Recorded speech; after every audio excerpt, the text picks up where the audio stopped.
الرحمن الرحیم۔ آج میں اپنے ننھے منھے بھائیوں کو سناؤں گا حضرت یونس علیہ السلام کا واقعہ۔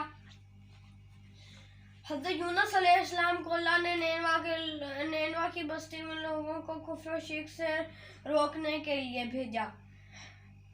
تب نینوا کے لوگ کفر و شرک میں مبتلا تھے۔ حضرت یونس علیہ السلام نے بہت توحید کی دعوتیں دی مگر وہ ناباز آئے۔ حضرت یونس علیہ السلام نے اللہ کے حکم کے بغیر بستی چھوڑ دی تو اللہ نے ہوا کو حکم دیا تیز ہو جا۔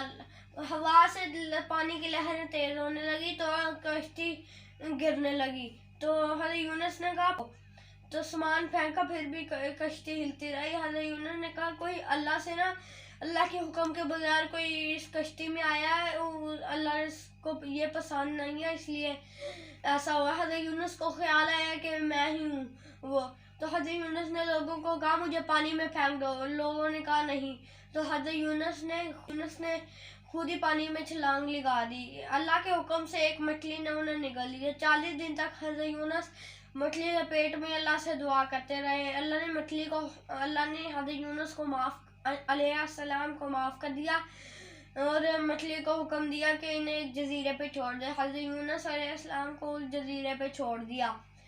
اللہ نے ایک ہرنی کو حکم دیا کہ دودھ پلایا کر۔